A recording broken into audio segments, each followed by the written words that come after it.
ടീമേ, ഫോട്ടോത്തിൻ്റെ ഇന്നത്തെ എപ്പിസോഡ് നമുക്കൊന്ന് കളറാക്കിയാലോ. കളർ എന്ന് വെച്ച് കഴിഞ്ഞാൽ നല്ല ഒന്നാന്തരം കളർ. നമ്മൾ സ്നാപ്സീഡ് മാത്രം ഉപയോഗിച്ചുകൊണ്ട് എങ്ങനെയാണ് നമുക്ക് നല്ല നൈസായിട്ട് ഫേസ് പെയിൻറ് എഫക്റ്റ് കൊണ്ടുവരാൻ പറ്റുമെന്ന് നോക്കാം.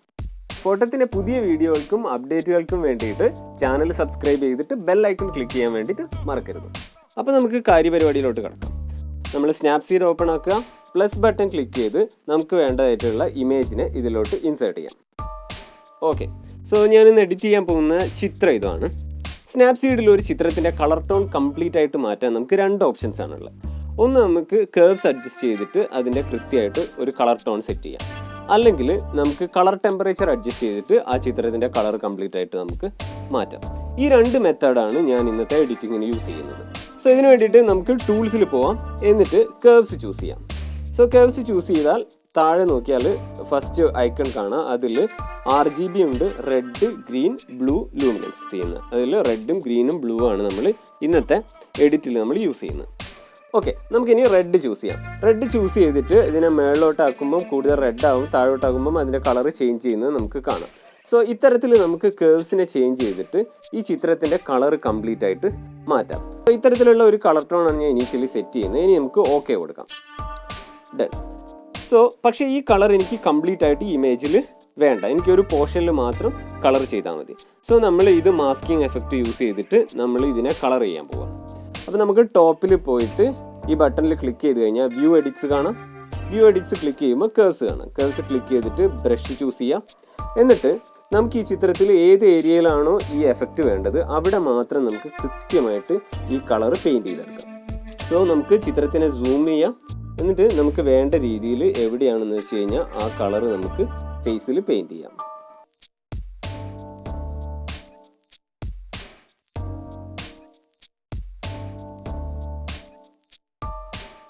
എവിടെയെങ്കിലും നമ്മൾ പുറത്തേക്ക് പെയിൻറ് ചെയ്തിട്ടുണ്ടെങ്കിൽ നമുക്ക് കേർവ്സിൻ്റെ വാല്യൂ 0 ആക്കി വെച്ചിട്ട് നമുക്കത് മായ്ച്ചെടുക്കാവുന്നതാണ്. Okay, perfect. സോ നമ്മൾ ടോപ്പ് പോർഷൻ പെയിൻറ് ചെയ്തെടുത്തു. ഇനി നമുക്ക് അടുത്ത കളർ നോക്കാം. ഇത് ഓക്കെ ആണെങ്കിൽ ഓക്കെ കൊടുക്കാം. ഓക്കെ, ഇനി നമുക്ക് അടുത്ത കളർ ചൂസ് ചെയ്യാം. കേർവ്സിൽ പോവാം. കേർവ്സിൽ പോയിട്ട് നമുക്ക് അടുത്തത് ബ്ലൂ ചൂസ് ചെയ്യാം. സോ ഞാൻ ഈ ബ്ലൂ ചൂസ് ചെയ്തിട്ട് ബ്ലൂവിൻ്റെ കേർവ് മേളോട്ടാക്കുമ്പം ഇങ്ങനെ ഒരു വയലറ്റ് ടോണിലേക്ക് പോകുന്നത് കാണാം. താഴോട്ടാക്കുമ്പോൾ അത് കൂടുതൽ യെല്ലോ ആവും. ഞാൻ ഇതിൽ ഒരു ലൈറ്റ് ബ്ലൂ, ഒരു ലൈറ്റ് വയലറ്റ് ടോണാണ് ചെയ്യാൻ ഉദ്ദേശിക്കുന്നത്. സോ എനിക്ക് വേണ്ടതായിട്ടുള്ള ഒരു കളർ ഞാൻ കേർവ്സ് അഡ്ജസ്റ്റ് ചെയ്തിട്ട് സെറ്റ് ചെയ്തു. Okay, done. ഇനി നമുക്ക് വേണ്ട സ്ഥലത്ത് മാത്രം ഈ കളർ പെയിൻറ് ചെയ്തെടുക്കണം. സോ നമ്മുടെ സെയിം പ്രോസസ്സ് റിപ്പീറ്റ് ചെയ്യാം. എഡിറ്റ്സിൽ പോവുക, വ്യൂ എഡിറ്റ്സ് ചൂസ് ചെയ്യാം, കേർവ്സ് സെലക്ട് ചെയ്യുക, ബ്രഷ് ചൂസ് ചെയ്യാം. എന്നിട്ട് കേർവ്സിൻ്റെ വാല്യൂ 100-ലാക്കി വയ്ക്കുക. എന്നിട്ട് നമുക്ക് വേണ്ട സ്ഥലത്ത് വളരെ കൃത്യമായിട്ട് നമ്മൾ പെയിൻറ് ചെയ്തെടുക്കാം.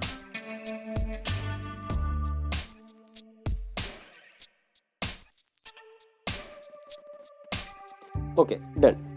സോ ഇനി നമുക്ക് അടുത്ത ഒരു കളറൂടെ ചൂസ് ചെയ്യാം. അതിന് വേണ്ടിയിട്ട് നമുക്ക് കേർവ്സിൽ പോവാം. എന്നിട്ട് നമുക്ക് ഇതിൽ ഗ്രീൻ ചൂസ് ചെയ്യാം. ഗ്രീൻ ചൂസ് ചെയ്തിട്ട് ഞാൻ ഈ കേർവ്സിനെ താഴോട്ടാക്കുമ്പം ഇതിൽ കുറച്ച് ഇൻട്രസ്റ്റിംഗ് ആയിട്ടുള്ള ഒരു കളർ നമുക്ക് കിട്ടും. സോ അത് ചൂസ് ചെയ്തിട്ട് ഓക്കെ കൊടുക്കാം. എന്നിട്ട് നമ്മൾ സെയിം പ്രോസസ്സ് റിപ്പീറ്റ് ചെയ്യാം.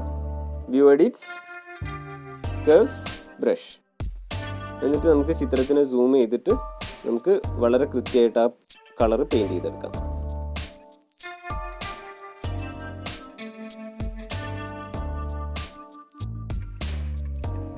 സോ അടുത്തായിട്ട് ഞാനിതിൽ ചിത്രത്തിൽ ലിപ്സിന് കുറച്ച് ഗോൾഡൻ യെല്ലോ കളർ ആഡ് ചെയ്താൽ നന്നാവും തോന്നുന്നു. അപ്പോൾ ഞാൻ ഇതിന് വേണ്ടിയിട്ട് വീണ്ടും കേർവ്സിൽ പോവുക. എന്നിട്ട് നമുക്ക് ബ്ലൂ ചൂസ് ചെയ്തിട്ട് ബ്ലൂ ഡൗൺ ചെയ്യുന്നതിനനുസരിച്ച് അത് കൂടുതൽ യെല്ലോ ആയിട്ട് മാറും.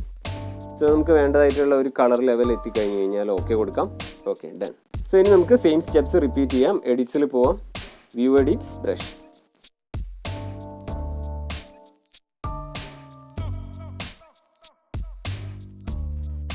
അടുത്തായിട്ട് നമുക്ക് ഈ ചിത്രത്തിൽ കണ്ണിൻ്റെ കളറൊന്ന് മാറ്റാം. ഈ ചിത്രത്തിൽ കുറച്ചുകൂടി നല്ല ഗ്രീൻ ബ്രൈറ്റ് ഐസ് ഉണ്ടെങ്കിൽ ഈ ചിത്രം കുറച്ചുകൂടി ഇൻട്രസ്റ്റിംഗ് ആയിട്ട് മാറും. സോ അതിന് വേണ്ടിയിട്ട് നമ്മൾ ടൂൾസിൽ പോവുക. എന്നിട്ട് നമുക്ക് വൈറ്റ് ബാലൻസ് ചൂസ് ചെയ്യാം. സോ വൈറ്റ് ബാലൻസിൽ പോയിട്ട് ടിൻറ്റ് ചൂസ് ചെയ്യുക. ടിൻറ്റ് ചൂസ് ചെയ്തിട്ട് അതിൻ്റെ വാല്യൂ കുറയ്ക്കുന്നതിനനുസരിച്ച് അത് കൂടുതൽ ഗ്രീൻ ആയിട്ട് മാറുന്നതായിട്ട് നമുക്ക് കാണാം. നമുക്ക് ആവശ്യമായിട്ടുള്ള ഒരു രീതിയിലുള്ള ഒരു ഗ്രീൻ കളർ കിട്ടിക്കഴിഞ്ഞാൽ നമുക്ക് ഓക്കെ കൊടുക്കാം. എന്നിട്ട് നമ്മളിപ്പോൾ ചെയ്യുന്ന സെയിം പ്രോസസ്സ് അഗെയിൻ റിപ്പീറ്റ് ചെയ്യാം. ബ്രഷ് ചൂസ് ചെയ്യുക. എന്നിട്ട് കൃത്യമായിട്ട് കണ്ണിൽ മാത്രം നമുക്ക് ആ കളറ് പെയിൻറ്റ് ചെയ്തെടുക്കാം. ഓക്കെ, ഇനി നമുക്ക് ഈ കളേഴ്സ് കൂടാതെ കുറച്ചുകൂടെ ഇൻട്രസ്റ്റിംഗ് ആയിട്ടുള്ള മറ്റ് കളേഴ്സ് ക്രിയേറ്റ് ചെയ്യണമെങ്കിൽ നമ്മൾ ഒരു തവണ ആഡ് ചെയ്ത കേഴ്സിൻ്റെ മുകളിൽ നമുക്ക് വീണ്ടും മറ്റ് കളറുകൾ മിക്സ് ചെയ്ത് നോക്കിയാൽ പലതരത്തിലുള്ള കളേഴ്സ് ക്രിയേറ്റ് ചെയ്യാൻ പറ്റും. ഫോർ എക്സാമ്പിൾ, ഞാൻ ഇതിൻ്റെ മുകളിൽ വീണ്ടും ഒരു യെല്ലോ ഫിൽറ്റേഴ്സ് ഞാൻ ആഡ് ചെയ്ത് കഴിഞ്ഞാൽ ഇതിൻ്റെ കളർ കംപ്ലീറ്റ് ആയിട്ട് നമുക്ക് മാറുന്നതായിട്ട് കാണാം. ഇങ്ങനെ നമുക്ക് പലതരത്തിൽ കളേഴ്സ് മിക്സ് ചെയ്തിട്ട് നമുക്ക് വേണ്ടതായിട്ടുള്ള ഇൻട്രസ്റ്റിംഗ് കളേഴ്സ് ഫേസിൽ ക്രിയേറ്റ് ചെയ്യാൻ പറ്റുന്നതാണ്. ഈ സ്പോർട്സ് ഇവൻറ്റുകളൊക്കെ നടക്കുന്ന സമയത്ത് നമ്മൾ പൊതുവേ ഇത്തരത്തിൽ നമ്മൾ ഫേസിൽ പെയിൻറ്റ് ചെയ്യാറുണ്ട്. ഈ ഫേസ് പെയിൻറ്റ് എഫക്റ്റ് നമുക്ക് സ്നാപ്സീഡ് തന്നെ ഉപയോഗിച്ചിട്ട് ക്രിയേറ്റ് ചെയ്തിട്ട് നമുക്ക് സോഷ്യൽ മീഡിയയിലൊക്കെ പോസ്റ്റ് ചെയ്യാവുന്നതാണ്. സോ ഇന്നത്തെ ട്യൂട്ടോറിയൽ കളറായിട്ടുണ്ടെന്ന് കരുതുന്നു. ഇഷ്ടപ്പെട്ടെങ്കിൽ give us a thumbs up. Channel subscribe ചെയ്യാൻ മറക്കരുത്. വീണ്ടും പുതിയൊരു ഇൻട്രസ്റ്റിംഗ് ടെക്നിക്കുമായിട്ട് നമുക്ക് അടുത്ത എപ്പിസോഡിൽ കാണാം.